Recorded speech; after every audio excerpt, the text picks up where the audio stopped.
말씀 전할 수 있도록 초대해 주시고 초청해 주셔서 같이 예배 드릴 수 있도록 초대해 주셔서 감사를 드립니다. 제 감회가 굉장히 새롭네요. 제가 96년에 대학원을 들어왔습니다. 한신대학원을 들어왔는데요. 대학원을 들어왔는데 제가 이게 기장 출신이 아니고 제 원래 집안은 고신이에요. 고신 교단 출신이라 외할아버님께서 이제 고신 대학원 1기셔가지고 계속 평생을 이렇게 고신 교단에서만 자라다가 제가 문익환 목사님한테 반해가지고 96년에 기장을 한신을 가겠다 그래가지고 외삼촌과 외숙모들이 전부 버선발로 뛰어나와가지고 이제 왔습니다. 왔는데 제가 이게 갈 수 있는 교회가 별로 잘 몰랐어요. 기장 생활을 안 해봤기 때문에 향림교회를 당연히 갔습니다. 홍근수 목사님 계시는 향림교회 가서 제가 청소년부 교사를 했어요. 교사를 1년을 했는데 알고 봤더니 그 청소년부 교사를 하면은 목회 실습이 인정이 안 된다고, 전도사를 하든지 아니면은 뭐 성가대 지휘자는까지는 되는데 청소년부 교사는 이제 안 된다 그래가지고 빨리 다른 데 알아보라 그랬는데 제가 그때도 남의 말 잘 안 들었던 것 같아요. 향림교회가 약속을 했기 때문에 1년은 내가 저기를 해야 되겠다 그래가지고 졸업이 1년 늦어졌습니다. 목회 실습 학점은 한 학기에 한 번밖에 못 하거든요. 예. 특히 그때 예향 국악 찬송 그때 성가대 막 생기고 또 국악 찬양 들으니까 감회가 새롭습니다. 불러주셔서 다시 한번 감사를 드리고요. 그래서 제가 계속 이렇게 평화통일 쪽으로 활동을 하면서 이 목회의 길은 교회, 제가 신학교 들어올 때부터 교회 목회를 할 생각은 애초부터 없었어요. 저는 평화통일 선교를 하기 위해서 나는 이렇게 신학을 한다고 생각했기 때문에. 근데 이제 마땅히 제가 이렇게 교단하고 별로 이렇게 관계를 가질 만한 끈이 잘 없어가지고 기장총회에 있는 평화통일위원회 전문위원 뭐 이 정도로 이렇게 같이 봉사하고 같이 사귐을 갖고 냈었는데, 또 우리 김경호 목사님께서 교사위원장 계실 때 사회선교사라고 하는 제도를 또 만들어 주시고, 그래서 제가 재작년에 또 사회선교사 3기 사회선교사로 또 이렇게 되어서 총회와 또 기장교단과 또 관계를 맺을 수 있게 또 이렇게 좋은 제도를 만들어 주신 데 대해서도 다시 한번 감사를 드립니다. 말씀을 전하겠습니다. 오늘 본문은 유명한 솔로몬의 재판의 이야기입니다. 솔로몬이 지혜를 구했죠. 그래서 하나님께서 지혜를 주셨는데 솔로몬이 얼마나 지혜로운가를 잘 보여주는 대목입니다. 그런 이야기입니다. 솔로몬 앞에 나온 두 여인이 살아있는 아기를 서로 자기의 아기라고 주장을 하고 있습니다. 둘 중 하나는 아기의 어머니겠죠. 아기의 어머니고 다른 한 사람은 어머니를 사칭하는 범죄자입니다. 거짓말장이죠. 거짓말장인데 나중에 이 여인이 어떻게 되냐면은 내 것도 안 될 테니 그냥 애를 반으로 나누자는 이야기는 죽이자는 이야기잖아요. 영아 살해 기도자입니다. 미수에 그치긴 했지만 영아를 살해하려고 했던 영아 살해 기도자예요. 아주 중범죄자입니다. 이 두 여인이 다투고 있는데 지혜로운 솔로몬이 보기에도 누가 아기 어머니인지 잘 모르겠어요. 그때 솔로몬은 신하들에게 칼을 가지고 오게 합니다. 그리고 명령합니다. 아기를 둘로 나누어서 각각의 여인에게 나누어 줘라 라고 이야기를 합니다. 매우 정의롭고 공정하고 아주 평등하고 평화로운 해결책입니다. 흠잡을 데가 없죠. 아주 합리적입니다. 이보다 더 좋은 해결책은 아마 없을 듯합니다. 역시 지혜로운 솔로몬 왕입니다. 진짜 어머니를 가려내지는 못했지만 법정에서 가능한 현실 범위 내에서 최대의 정의를 실현했습니다. 아무리 박하게 보더라도 아주 훌륭한 차선책임에는 틀림이 없습니다. 이제 이 두 여인은 각각에게 주어진 아기를 소중히 간직하며 각자의 집으로 돌아가면 됩니다. 지혜로운 솔로몬 왕의 재판으로 구현된 이 정의에 만족하면서 이젠 더 이상 상대와 다투지 않아도 되니까 평화롭기까지 합니다. 정의가 구현되고 평화가 실현되었으니 더 바랄 것이 무엇이겠습니까? 이제 그들은 정의로운 사회에서 평화롭게 살아갈 것입니다. 다툼은 끝이 났고 분쟁은 종식되었습니다. 전쟁 같은 법정 투쟁은 지나갔고 평화로운 일상이 도래하였습니다. 하나님 보시기에 아름다운 세상이 하나님의 질서가 회복되었습니다. 여기서 아멘 하시면 안 되죠. 아무리 들어봐도 이상하잖아요, 이게. 그죠? 네. 우리는 성서의 이야기가 그렇게 전개되지 않는다는 걸 잘 알고 있습니다. 오늘 본문을 다 읽었기 때문에, 그죠? 잘 알고 있습니다. 왜 저의 예상대로 이렇게 이야기가 전개되지 않는 것일까요? 정의도 있고 평화도 있는데 말입니다. 무엇이 부족한가요? 제 이야기에 뭐가 빠졌습니까? 그렇죠. 바로 생명이 빠졌습니다. 아기를 반으로 가르면 죽습니다. 두동강 나 죽은 아기는 더 이상 생명을 지닌 살아있는 아기가 아닙니다. 어머니가 간절히 바라는 아기의 상태와는 정반대입니다. 어머니는 자신의 아기를 살리기를 원하지 죽이기를 원치 않습니다. 어머니의 마음은 살림이지 죽임이 아닙니다.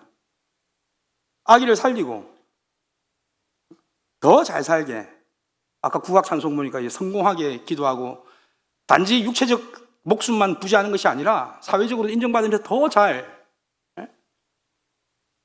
살게, 생명을 주되 더 풍요하게 누리게 하기 위해서 불타는 이 어머니의 마음을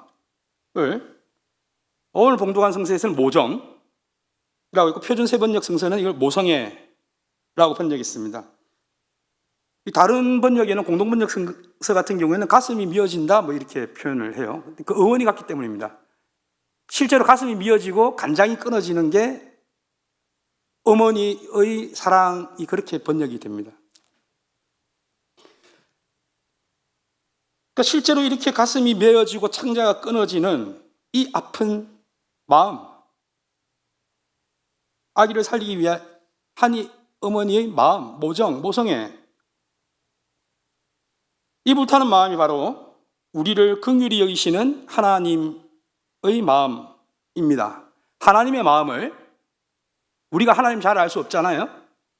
하나님의 마음을 한마디로 표현하면 어머니의 마음입니다. 오늘 본문에 어머니의 마음, 하나님의 마음과는 정반대되는 다른 마음이 등장합니다. 어머니를 사칭하는 범죄자의 마음. 이 마음은 거짓과 살인의 마음입니다. 남의 아기를 제 아이라고 우기더니 어차피 제 것도 네 것도 안 될 테니 차라리 아기를 나누어 가지자 라는 무시무시한 마음입니다. 갓 태어난 아기를 죽이자는 영아 살해자의 마음입니다.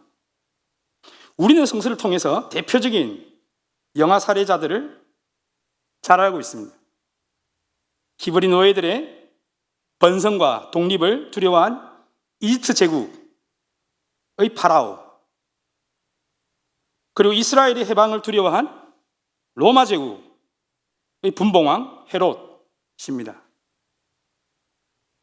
모세와 예수님의 탄생의 삶의 자리가 영아 살해의 자리였죠.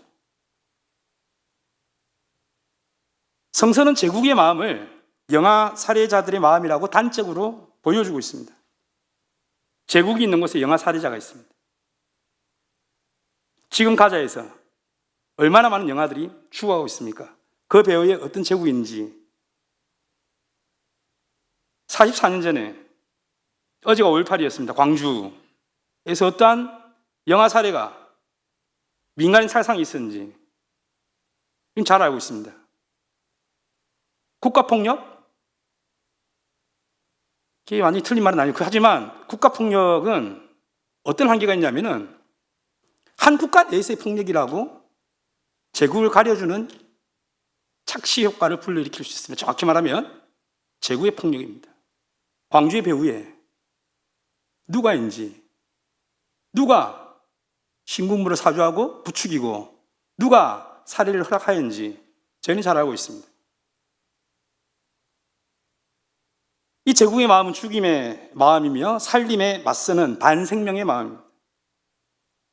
하나님이 맞서는 우상의 마음이며 하나님의 마음과는 정반대되는 사탄의 마음입니다.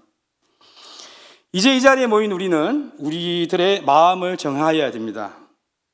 우리의 마음은 누구의 마음입니까? 우리는 어떠한 누구의 마음을 품을 것입니까?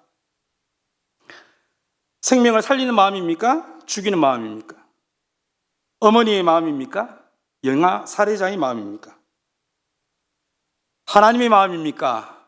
제국의 마음, 사탄의 마음입니까?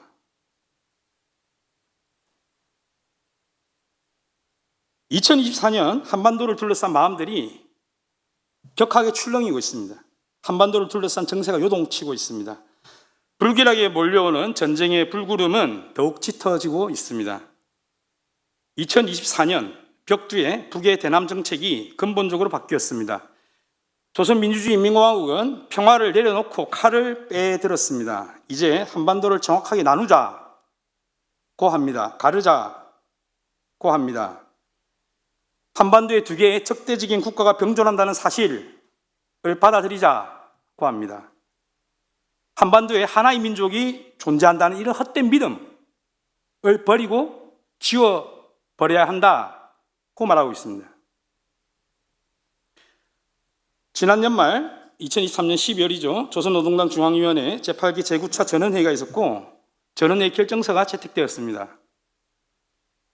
이 결정서는 새해인 2024년 1월 1일에 신년사를 대신해서 보도되었습니다. 김정은 시대에는 신년사가 따로 없고 그 1월 1일에 보도가 되는 그 바로 직전에 채택된 결정서를 신년사 대신해서 보도를 하고 있죠. 결정서 보도는 북남 관계와 통일 정책에 대한 입장을 새롭게 정립하고 대적 사업에서 대남 사업을 대적 사업으로 바꾼다는 얘기예요. 대적 사업. 그래서 단호한 정책 전환을 할 때 대하여 천명하였다면서 결론에서 뭐라 말하고 있냐면 불신과 대결만을 거듭해온 쓰라린 북남 관계사를 냉철하게 분석한 데 입각해서 대남 부분에서 근본적인 방향 전환을 할 때 대한 노선이 제시되었다라고 언급하고 있습니다. 방향 전환이나 이 노선을 제시했다라고 하는 것은 북의 태도가 단기간의 전술적인 변화가 아니라 장기간에 걸친 전략적 변화다라고 하는 것을 보여주고 있습니다. 보도문은 현재 조선반도에 가장 적대적인 두 국가가 병존하고 있다는 데 대해서는 누구도 부정할 수가 없다. 우리 제도와 정권을 붕괴시키겠다는 괴뢰들의 흉악한 야망은 민주를 표방하든 보수의 탈을 썼든 조금도 다를 바가 없었다. 그러니까 역대 독재 정부나 권위주의 정부나 소위 말하는 민주 정부나 개혁 정부나 별 다를 바가 없었다라고 이야기하는 거예요. 그렇게 현재와 과거를 진단한 끝에 조선노동당은 대한민국 것들과는 그 언제가도 통일이 성사될 수 없다라고 총적으로 결론 지었다라고 보도하였습니다. 당이 내린 결론이에요. 이게 무거운 겁니다. 김정은 총비서는 이러한 결론에 근거해서 다음과 같이 말하였습니다. 이제는 현실을 인정하고 남조선 것들과의 관계를 보다 명백히 할 필요가 있다. 우리를 주적으로 선포하고 외세와 야합하여 정권 붕괴와 흡수 통일의 기회 마련을 노리는 족속들을 화해와 통일의 상대로 여기는 것은 더 이상 우리가 범하지 말아야 할 착오라고 생각한다. 우리가 동족이라는 수사적인 표현 때문에 미국의 식민지 졸개에 불과한 괴이한 족속들과 통일 문제를 논한다는 것은 우리의 국격과 지위에 맞지가 않다. 북남 관계는 더 이상 동족 관계, 동질 관계가 아닌 적대적인 두 국가 관계, 전쟁 중에 있는 두 교전국 관계로 완전히 고착되었다. 이것이 오늘 북과 남의 관계를 보여주는 현주소라고 할 수 있습니다. 라고 결론에서 이야기합니다. 이는 7.4남북 공동성명 이후로만 따지더라도 북에서는 80년을 정리했다 그러는데 7.4남북 공동성명 이후로만 하더라도 50년이 넘는 세월 동안 52년이죠. 50년이 넘는 세월 동안 고수해왔던 하나의 민족, 하나의 국가라고 하는 원칙에 대한 파산 선고이며 남의 동포들, 남쪽에 있는 동포들을 형제 자매로 인정하지 않겠다라고 하는 전련 선언입니다. 보도문은 현실을 냉철하게 보고 인정하면서 당 중앙위원회 통일전선부를 비롯한 대남 사업 부분의 기구들을 정리개편하기 위한 대책을 세우자, 없애자는 이야기예요. 개편해가지고 다른 걸로 바꾸자는 이야기예요. 그래 근본적으로 투쟁 원칙과 방향을 전환해야 된다라고 하면서 조선반도에 언제든지 전쟁이 터질 수 있다는 것을 기정사실화하고, 전쟁을 기정사실화한다는 거예요. 다른 곳에서 다른 국방상은 뭐라 말했냐면 전쟁이 일어나는 것은 사실이 기정사실인데 이 남은 시기의 문제지 나냐 안 나냐는 것은 그건 더 이상 문제가 아니다. 그건 기정사실인데 시기만이 문제다라고 이야기를 했죠. 그런 말입니다. 기정사실화하고, 그 다음에 남반부의 전 영토를 평정하려는 우리 군대 강력한 군사행동에 보조를 맞춰가기 위한 준비를 해야 된다라고 이야기를 했습니다. 이 주문에 따라서 후속 조치로 당 중앙위원회 통일전선부 또 내각 소속의 조평통 등의 기구가 정리되었습니다. 없어졌어요. 지금 없습니다. 그 남북대화 창구가 없어진 거예요. 그 전담부서가 없어졌습니다. 정리되었습니다. 평화가 빈자리에 전쟁이 들어서고 통일의 빈자리를 평정이 차지하였습니다. 조선노동당 중앙위원회 제8기 제9차 전원회의가 끝난 직후 15일 정도 있다가 2024년 1월 15일에 김정은 국무위원장의 시정연설이 있었습니다. 김정은 위원장이 이게 직함이 3개가 있죠. 그 당에서 할 때는 총비서죠. 당에는 총비서, 조선노동당에서는 총비서가 되는데 조선민주주의인민공화국 국가정부죠. 정부에서는 국무위원장입니다. 국무위원장이고, 또 하나 당정군을 군대에서는 공화국 모든 무력의 최고사령관이라고 이야기를 하죠. 지금 이 시정연설은 우리나라로 치면은 대통령이 국회 가가지고 시정연설하는 똑같은 거예요. 그러니까 정부 명칭을 해야 되기 국무위원장입니다. 이 국무위원장으로서 공화국의 정책을 어떻게 펼치겠다라고 하는 것을 대의원들, 최고인민회의 대의원들 앞에서 시정을 설명해야 되는 거예요. 그 설명 자리에서 대남 노선의 정책을 좀 더 구체화해서 설명합니다. 김정은 국무위원장은 시정연설을 통해서 한반도의 실상에 대해서 다음과 같이 진단합니다. 오늘 최고인민회의에서는 근 80년간의 남북과 북남 관계사, 분단 80년이죠. 북남 관계사의 종지부를 찍는다는 거예요. 관계사 종지부를 찍고 한반도에 병존하는 2개의 국가를 인정하는 기초 위에서 공화국의 대남 정책을 새롭게 법화하였다라고 이야기합니다. 시정연설에서. 그러니까 직전에 그 최고인민회의에서 법을 채택한 거예요. 그 법령의 내용은 지금 알려져 있지 않지만 법령 채택한 것에 대해서 이렇게 이야기를 하면서 대남 정책을 이야기하고 있습니다. 세라린 북남 관계사가 주는 최종 결론에 대해서 이야기합니다. 동족 의식이 거세된 대한민국 족속들과는 민족 중흥의 길, 통일의 길을 함께 갈 수 없다는 것입니다. 라고 이야기를 합니다. 북남 관계가 더 이상 동족 관계, 동질 관계가 아닌 적대적인 두 국가 관계, 전쟁 중에 있는 완전한 두 교정국 관계라는 현실이 조선반도의 시상이다라고 설명하고 있습니다. 그래서 이렇게 새롭게 법화한 대남 정책이 뭐냐는 건 아직 알려지지 않았지만 이 연설을 통해서 김정은 위원장은 이렇게 언급하고 있습니다. 이번에 우리가 조선민주주의인민공화국의 국법을 논하는 최고인민회의에서 북남 관계와 통일정책에 대한 입장을 새롭게 정립하고 평화 통일을 위한 연대기구로 내어왔던 우리의 관련 단체들을 모두 정리한 것은 반드시 짚고 넘어가야 할 필수 불가결의 공정이다. 우리 국가의 남쪽 국경선이 명백히 그어진 이상이라고 하는 것은 법을 통해 가지고 그 국경법을 채택했다는 거예요. 불법무법의 북방한계선 NLL이죠. 을 비롯한 그 어떠한 경계선도 허용될 수 없으며 대한민국이 우리 영토 영공 영해를 0.001mm라도 침범한다면 그것은 곧 전쟁 도발로 간주될 것이다 라고 이야기를 했습니다. 원래 정전협정에서는 해상 경계선이 없었습니다. NLL이라고 하는 것도 남북이 합의한 게 아니에요. 그건 미국에서 이승만 정권이 그 이상 올라가지 말아라고 이렇게 그어준 선이죠. 잘 알고 있습니다. 해상 경계선이 없습니다. 해상뿐만이 아니고 한강 하구만 가더라도 임진강 한강하고 이쪽만 가더라도 분계선이 없어요. 그 수역에는 분계선을 정하지를 않았습니다. 휴전선이 없다는 뜻이죠. 그런데 지금 법을 채택해서 국경선을 그어버렸다라고 이야기하고 있습니다. 그래 그 국경선만 인정하겠다. 지금 한반도에서 가장 위태로운 지역은 서해입니다. 안 그어져 있던 선이 그어졌고 남쪽이 주장하는 선과 북쪽이 그었다는 선이 서로 다른데 그 선들이 너무 많이 겹치고 있기 때문입니다. 북에서 그은 선은 남쪽으로 내려와 있고 우리가 그은 NLL은 저 위쪽으로 올라가 있죠. 그렇게 서로가 자기의 수역이라고 주장하는 그 서해 수역이 이제는 한때는 제가 평화의 수역으로 만들려고 했던 그 수역이 지금은 가장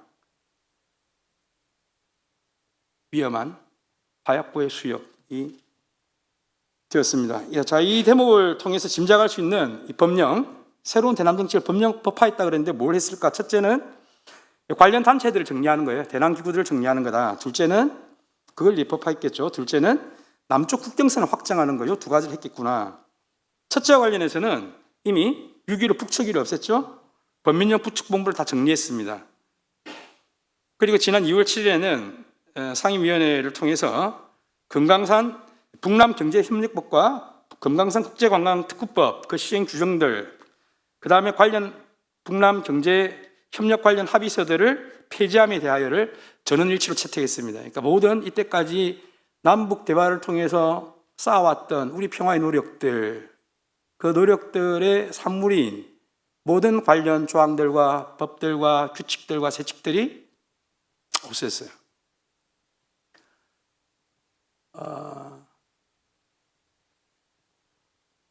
두 번째와 관련해 가지고 구체적인 이 법조문은 확인할 수 없지만은 이 명백히 그어졌다, 이 선이 그어졌다라고 하는 것은 이미 그 선을 긋는 것을 법령으로 채택했다는 걸 알 수 있습니다. 이걸 넘어서 이제 헌법화까지 주문을 하고 있어요. 헌법화를 하죠. 시정연설에서 이야기했던 거는 법령을 채택하고 난 다음에 국회에서 연설을 하잖아요. 최고인민회의에서. 그러면서 헌법화를 어떻게 할 건가를 주문하고 있습니다. 이 주문을 하기 위해서 이 시정연설을 하는 거예요.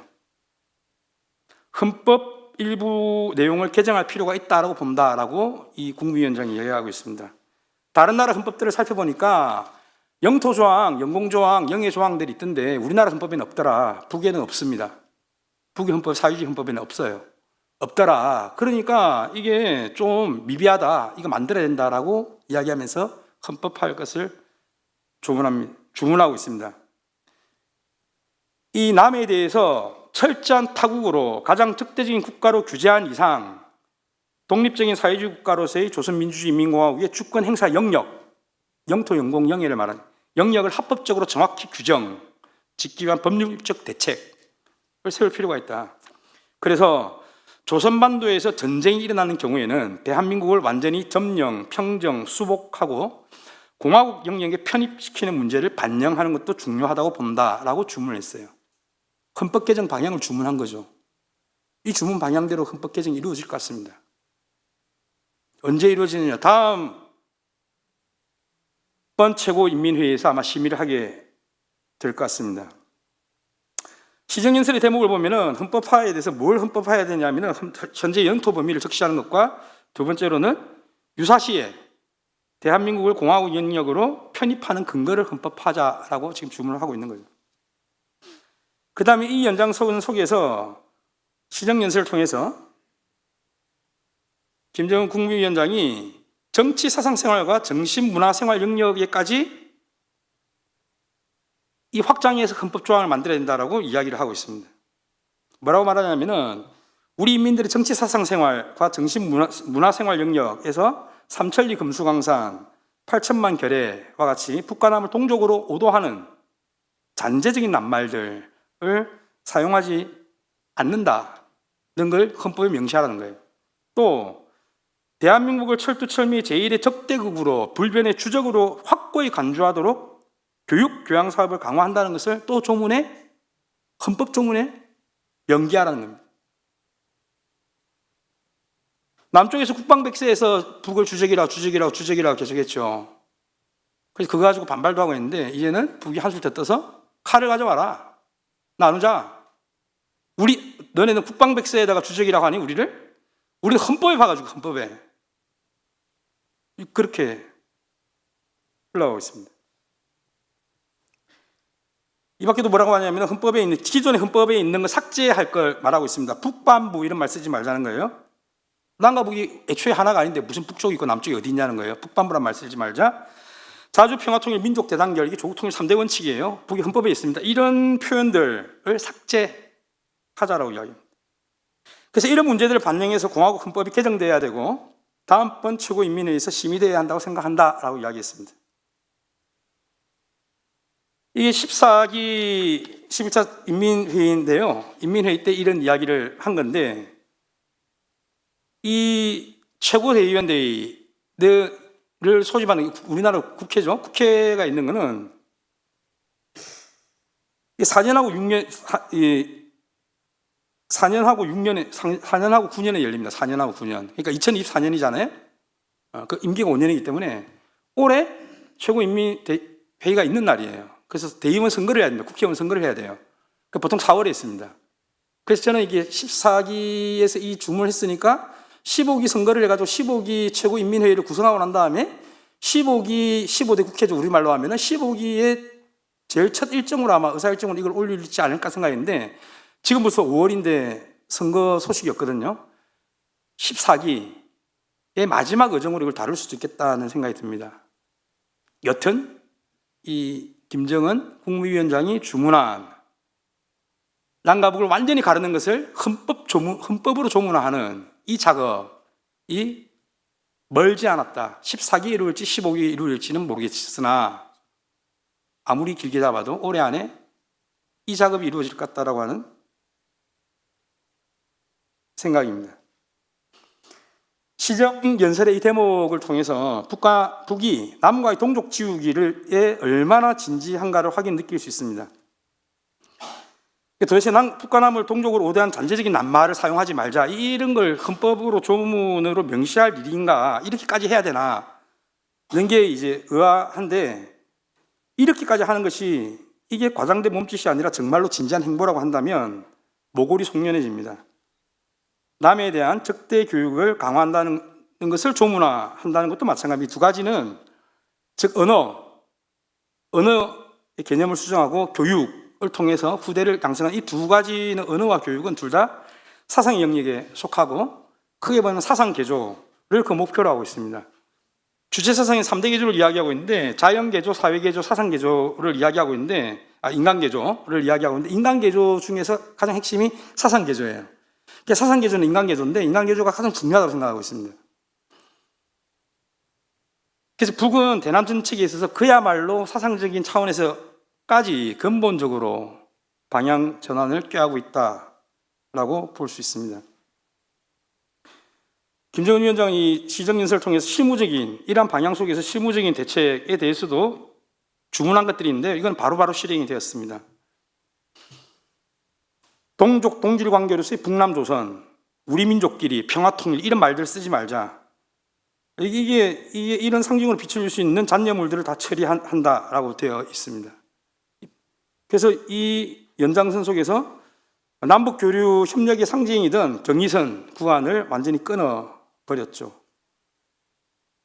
그 다음에 수도 평양의 남쪽 관문의 꼴불변으로 서 있는 조국 통일 3대 현장 기념탑을 철거 하는 등의 대책을 세워야 된다 하는데 벌써 철거했습니다. 조국 통일 3대 헌장이라고 하는 것은 세 가지 헌장을 이야기하는 건데 첫 번째가 아까 전에 지우자라고 이야기했던 자주평화통일 민족대단결의 조국 통일 3대 원칙이 하나예요. 두 번째가 연방제 통일입니다. 고려 연방제 통일 방안이에요. 그 세 번째가 뭐냐면 전민족대단결 10대 강령입니다. 이 세 가지의 공통점이 뭔가 하면 평화통일입니다.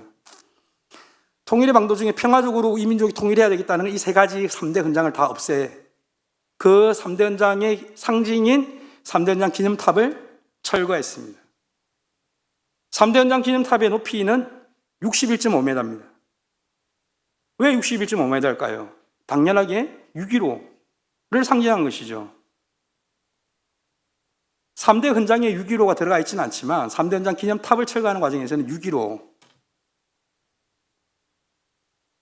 정신도 완전히 철거하였다라고 볼 수 있겠습니다. 우리 기독인들은 상징의 중요성을 잘 알고 있습니다. 상징이 생명력을 지니고 있다는 것도 잘 알고 있습니다. 늦봄,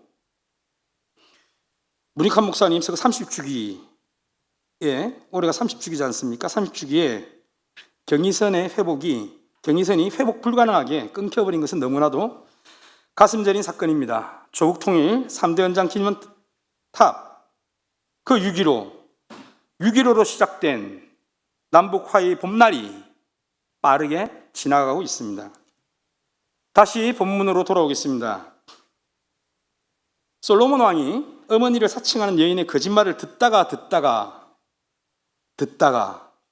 칼을 가져오라고 한 것처럼 지금 조선은, 북은 통일을 위한 전략적 인내, 이때까지 참아왔다. 민주정권도 참아왔고 권위주의 정권도 참아왔는데 너네들 다 똑같다. 보수를 표방하든 민주의 탈을 쓰든 똑같다. 이제는 전략적 인내를 더 이상 이어가지 않을 것이다 라고 공적으로 확언하였습니다. 그러나 한미연합군의 전쟁 도발 시 피하려는 노력을 절대로 하지 않겠다고 했습니다. 피하려는 노력을 하지 않겠다도 아니고 피하려는 노력을 절대로 하지 않겠다. 전쟁을 피하려고 하는 노력을 하지 않겠다는 이야기. 이때까지는 피하려는 노력을 했다는 이야기죠. 이젠 다시는 절대로 하지 않겠다. 최대의 주적이자 교정국인 대한민국을 점령, 평정, 수복하여 공화국의 영토로 편입하겠다는 당과 국가 입장을 대내외적으로 천명하였습니다. 아기를 당장 칼로 내려칠 기세입니다. 미국과 대한민국의 마음은 어떠합니까? 만면에 화색을 띠고서 겉으로 드러나면 그러니까 애써 표정 관리를 하고 있습니다.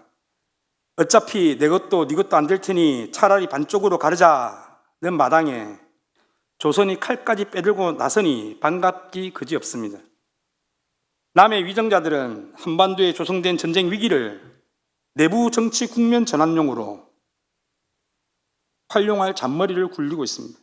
미국의 실권자들은 이참에 밀린 무기를, 성능도 안 좋은 무기를 값비싸게 왕창 팔아먹을 생각에 주판화를 튕기고 있습니다.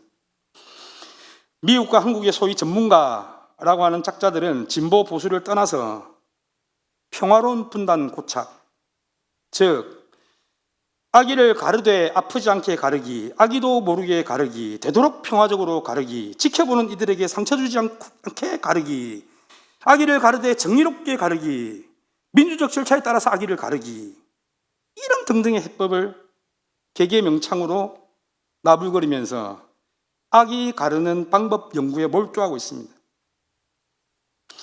한반도가 분단되어도 평화롭기만 하면 된다는 분단 평화론자들, 평화적인 영구 분단론자들이 그들입니다. 본질에 있어서 미 군산복합체의 마음, 제국의 마음과 하나도 다르지 않습니다. 한국 교회는 누구의 마음을 품어야 합니까?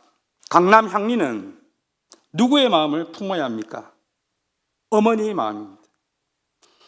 솔로몬 왕이 내어놓은 황당하기 그지없는 해법, 그리고 그 해법에 환호작약하는 영아 살해자,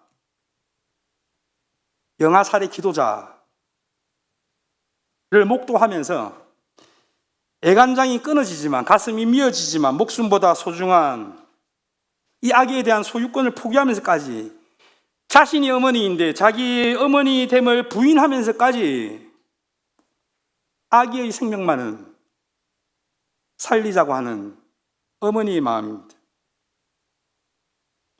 북이 참다 못해 대한민국 것들은 동족의식이 거세된 괴이한 족속이라고 통일의 길을 함께 갈 수 없다고 단정할 때에 아니 라고 외치면서 여기 동포회가 뜨겁게 살아있는 이들이 있음을 온몸으로 증거하는 마음입니다.